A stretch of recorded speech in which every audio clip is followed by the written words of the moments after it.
स्वामी समर्थ। स्वागत आहे तुमचं माझ्या युट्यूब चॅनल मध्ये। आजचा दिवस तुम्हाला खूप छान सुख समाधानाचा आणि आनंदाचा जाऊ देत ही स्वामींच्या चरणी प्रार्थना करते आणि आज या नवीन व्हिडिओला सुरुवात करते। तर बघा मित्रमैत्रिणींनो, उद्या 15 नोव्हेंबर वार शनिवार आणि उद्याच्या दिवशी आलेली आहे उत्पत्ती एकादशी। कार्तिक महिन्याच्या कृष्ण पक्षात येणाऱ्या एकादशीला उत्पत्ती एकादशी या नावाने ओळखलं जातं। प्रत्येक महिन्यामध्ये 2 एकादशी तिथी ज्या आहेत तर त्या येत असतात आणि प्रत्येक एकादशी तिथीचं महत्व जे आहे तर हे देखील वेगवेगळं असतं। कार्तिकी एकादशी नंतर येणाऱ्या एकादशीला उत्पत्ती एकादशी किंवा उत्पन्न एकादशी असं देखील म्हटलं जातं। या उत्पत्ती एकादशीचं व्रत अतिशय अत्यंत खूप खास आणि महत्वाचं मानलं जातं। हे व्रत केल्याने भगवान श्रीहरी विष्णुदेव आपल्या भक्तांवरती प्रसन्न होतात आणि या व्रतामुळे आपल्या जीवनामध्ये सुख शांती आणि समृद्धी येते। पौराणिक कथानुसार ग्रंथानुसार असं म्हटलं जातं की या उत्पत्ती एकादशीच्या दिवशी एकादशी मातेचा जन्म झाला होता, म्हणून तिला उत्पत्ती एकादशी असं म्हटलं जातं। सर्व व्रतामध्ये या एकादशीला खास विशेष अनन्यसाधारण महत्व दिलं जातं, कारण या दिवसापासूनच एकादशी व्रताला सुरुवात झाली होती आणि म्हणूनच असं मानलं जातं की या व्रताच्या प्रभावामुळे वर्तमानासह मागील अनेक जन्माची सर्व पापे वाईट कर्म जी आहेत तर ती नष्ट होतात। त्याचप्रमाणे अनेक पिढ्यातील पितरांना मोक्ष प्राप्त होतो। ज्यांना प्रत्येक महिन्यात येणाऱ्या एकादशीचं व्रत सुरू करायचं आहे तर त्यांनी उद्या उत्पत्ती एकादशी पासून हे व्रत सुरू करावं। हा दिवस खूप खास आणि महत्वाचा मानला जातो। त्याचबरोबर उत्पत्ती एकादशी हे इतके प्रभावी व्रत मानले जाते की हे व्रत केल्याने भक्तांच्या मनातील सर्व इच्छा आकांक्षा मनोकामना ह्या देखील पूर्ण होतात। जीवनात सुख शांती समृद्धी आणि आनंद नांदत असतो। उत्पत्ती एकादशी ही चातुर्मासानंतर येणारी पहिली एकादशी असल्यामुळे याला विशेष असं महत्व दिलं जातं। धार्मिक दृष्टीने उत्पत्ती एकादशी ही अतिशय अत्यंत महत्वाची तिथी असल्यामुळे या दिवशी काही अतिशय प्रभावशाली सेवा आणि उपाय देखील केल्या जातात। त्यामुळेच आजच्या व्हिडिओमध्ये मी तुम्हाला असाच एक अतिशय अत्यंत प्रभावशाली असा उपाय सांगणार आहे। उद्या शनिवार आणि तुम्हाला फक्त एका ठिकाणी दिवा जो आहे तर तो लावायचा आहे। उपवास नाही केला तरी देखील चालेल, परंतु तुम्हाला संध्याकाळी एक दिवा जो आहे तर तो आवर्जून लावायचा आहे। हा एक दिवा लावल्याने शत्रू हा घरी येऊन तुमची माफी मागेल आणि 7 पिढ्यांचं कितीही दुःख दारिद्र्य गरिबी असेल तर ती नष्ट होऊन कितीही मनातील कठीणातील कठीण इच्छा ही तुमची नक्कीच पूर्ण होईल। फक्त उपाय करत असताना मनामध्ये श्रद्धा आणि विश्वास असणं हे खूप गरजेचं आहे, तर तुम्हाला प्रत्येक कामामध्ये यश मिळेल असा हा अतिशय अत्यंत प्रभावशाली असा उपाय तुम्हाला उद्याच्या दिवशी करायचा आहे। आता हा दिवा कुठे लावायचा आहे, कोणत्या वेळेमध्ये लावायचा आहे, कशा पद्धतीने लावायचा आहे याविषयीची संपूर्ण माहिती आजच्या या नवीन व्हिडिओमध्ये मी तुमच्या बरोबर शेअर करणार आहे। त्यामुळे तुम्ही हा व्हिडिओ स्किप न करता शेवटपर्यंत नक्की बघा। चॅनलवरती तुम्ही जर हा व्हिडिओ पहिल्यांदा बघत असाल तर चॅनलला आवर्जून सबस्क्राईब करा आणि असेच नवनवीन माहितीपूर्ण व्हिडिओ बघण्यासाठी समोरील बेल आयकॉनलाही प्रेस करा। त्यामुळे काय होईल, जेव्हा कधी मी नवीन व्हिडिओ अपलोड करेल तर सर्वात अगोदर त्याचं नोटिफिकेशन तुम्हाला मिळेल आणि तुम्ही एकही व्हिडिओ मिस करणार नाही। तर बघा मित्रमैत्रिणींनो, हा उपाय आपल्याला शनिवारी करायचा आहे, म्हणजेच कधी तर उत्पत्ती एकादशीला करायचा आहे। ज्यांना शक्य असेल त्यांनी सकाळी 12 वाजण्याच्या अगोदरच करायचा आहे किंवा ज्यांना शक्य नसेल त्यांनी हा एक दिवा जो आहे तर तो आपल्या घरामध्ये लावायचा आहे। आता ज्यांना बाहेर जाणं शक्य आहे त्यांनी लावू शकता, ज्यांना नसेल शक्य त्यांनी घरामध्ये लावला तरीही काही हरकत नाही। हा दिवा आपल्या घरात लावल्याने कोणते फळ प्राप्त होते तर बघा, हा दिवा लावल्याने माता लक्ष्मी आणि भगवान कुबेर देवता हे आपल्यावरती प्रसन्न होतात। जर तुमच्या घरामध्ये सतत पैशांच्या आर्थिक अडचणी उणीव चणचण तुम्हाला भासत असेल किंवा मग आलेला पैसा जो आहे तर तो तुमच्या घरामध्ये टिकत नसेल, तो स्थायी स्वरूपामध्ये राहत नसेल, कष्ट आणि मेहनत करूनही जर तुमच्या कष्टाला मेहनतीला म्हणावं तसं फळ मिळत नसेल, सतत तुम्हाला इतरांकडनं पैसे उसने घेण्याची वेळ येत आहे एखादं कर्ज तुम्ही घेतलेलं आहे आणि आर्थिक अडचण तुम्हाला येत असतील किंवा तुम्ही सतत कर्ज घेताय, पैशाला पैसा लागत नसेल तर हा उपाय तुम्ही उद्याच्या दिवशी अवश्य करून बघा. कारण ज्योतिषशास्त्रानुसार उद्या उत्पत्ती एकादशीला ज्या घरामध्ये हा दिवा लावला जाईल त्या घरातील आर्थिक अडचणी कायमच्या दूर होतील.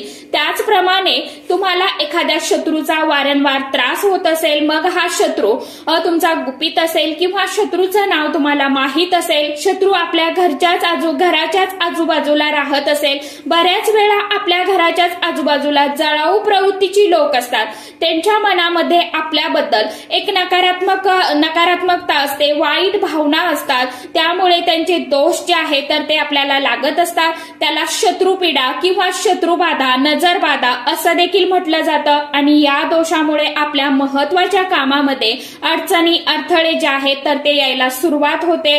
आपल्याला अनेक अडचणींना सामोरं जावं लागतं. आपलं कोणतंही जे काय महत्वाचं काम आहे तर ते देखील होता अधुरं राहतं, ते काम पूर्ण होत नाही. आपल्या महत्वाच्या कामामध्ये अडथळे येतात. म्हणून हा उपाय जर तुम्ही उद्या केला तर कोणताही शत्रू जो आहे तर तो संपूर्णपणे नष्ट होईल. त्याचबरोबर या दिव्याने आपल्या घरातील सर्व दोष नष्ट होतात. घरातील इडापिडा, नजरबाधा, दरिद्रता ही देखील घरातून दूर निघून जाते, घरामध्ये येत नाही.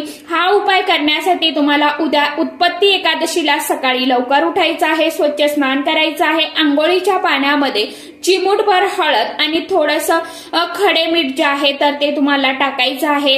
तुळशी पत्र तुम्हाला टाकायचं आहे. कृपा करून उद्याच्या दिवशी तुळशीला हात लावायचा नाहीये, तुळशी पत्र, मंजिरी तोडायची नाही. आता ज्यांनी व्हिडिओ लेट बघितला तर त्यांनी तो उद्या, कारण की आता हवा आहे आणि तसंही तुळशीची पानं जी आहेत तर ती खाली पडतातच, तर ती तुम्हाला खाली पडलेली पानं जी आहे तर ती उचलून घ्यायची आहे, स्वच्छ धुवून काढायची आहे आणि ती तुम्ही वाहू शकता.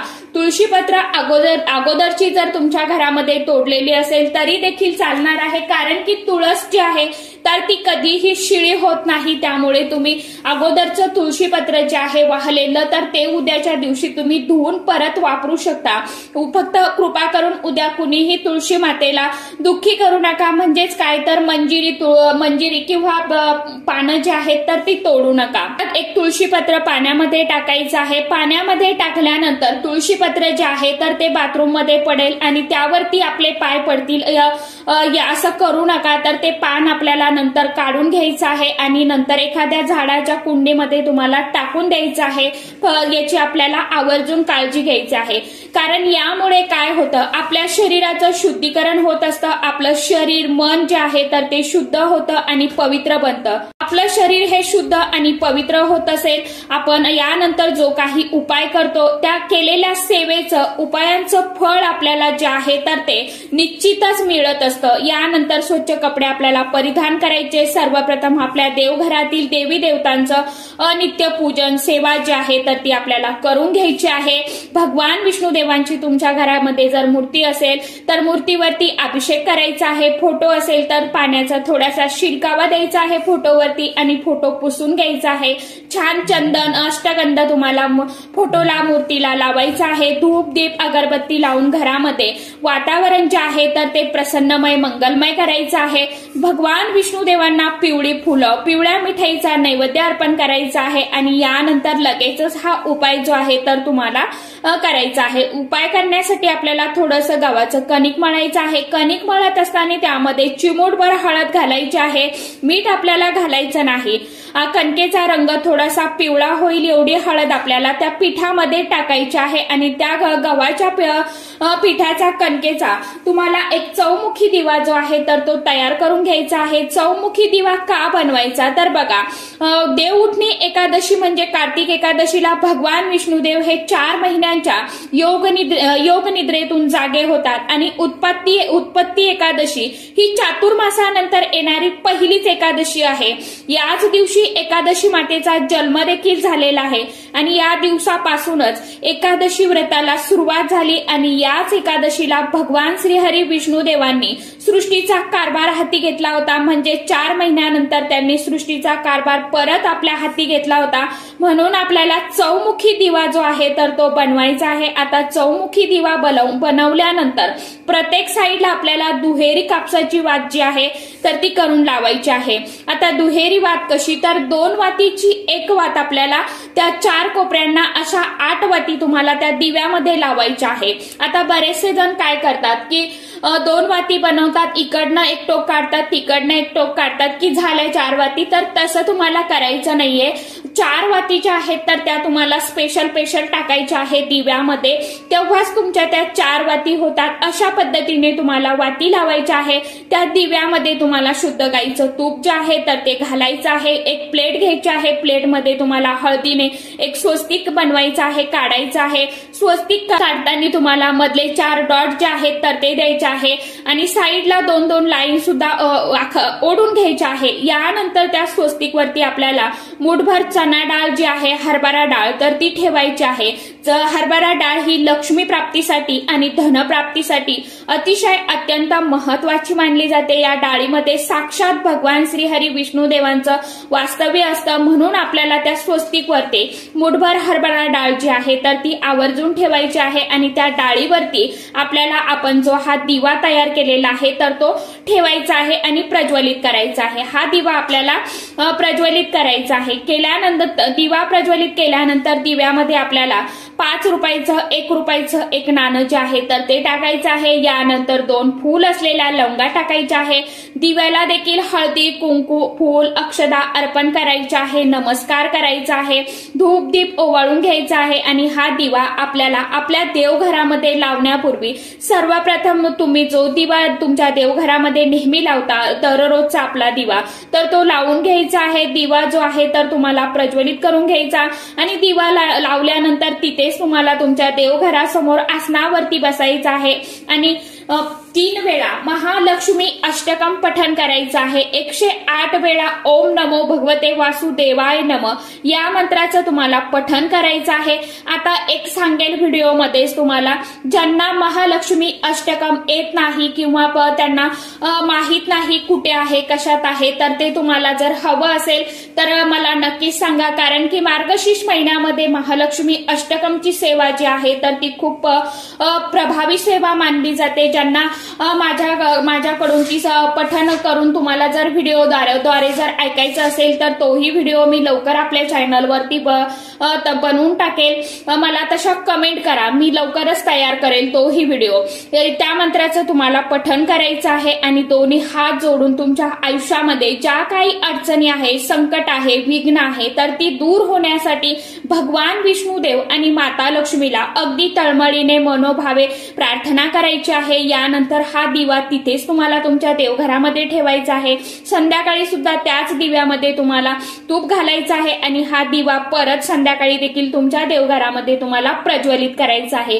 ज्यांनी सकाळी हा उपाय केला त्यांनी तोच दिवा संध्याकाळी वापरला तरी चालणार आहे। ज्यांनी व्हिडिओ लेट बघितला, संध्याकाळी हा उपाय केला तरी देखील चालणार आहे। दुसऱ्या दिवशी त्या दिव्यामध्ये असणारं 1 रुपयाचं नाणं तुळशीच्या मातीमध्ये तुम्हाला दाबून द्यायचं आहे।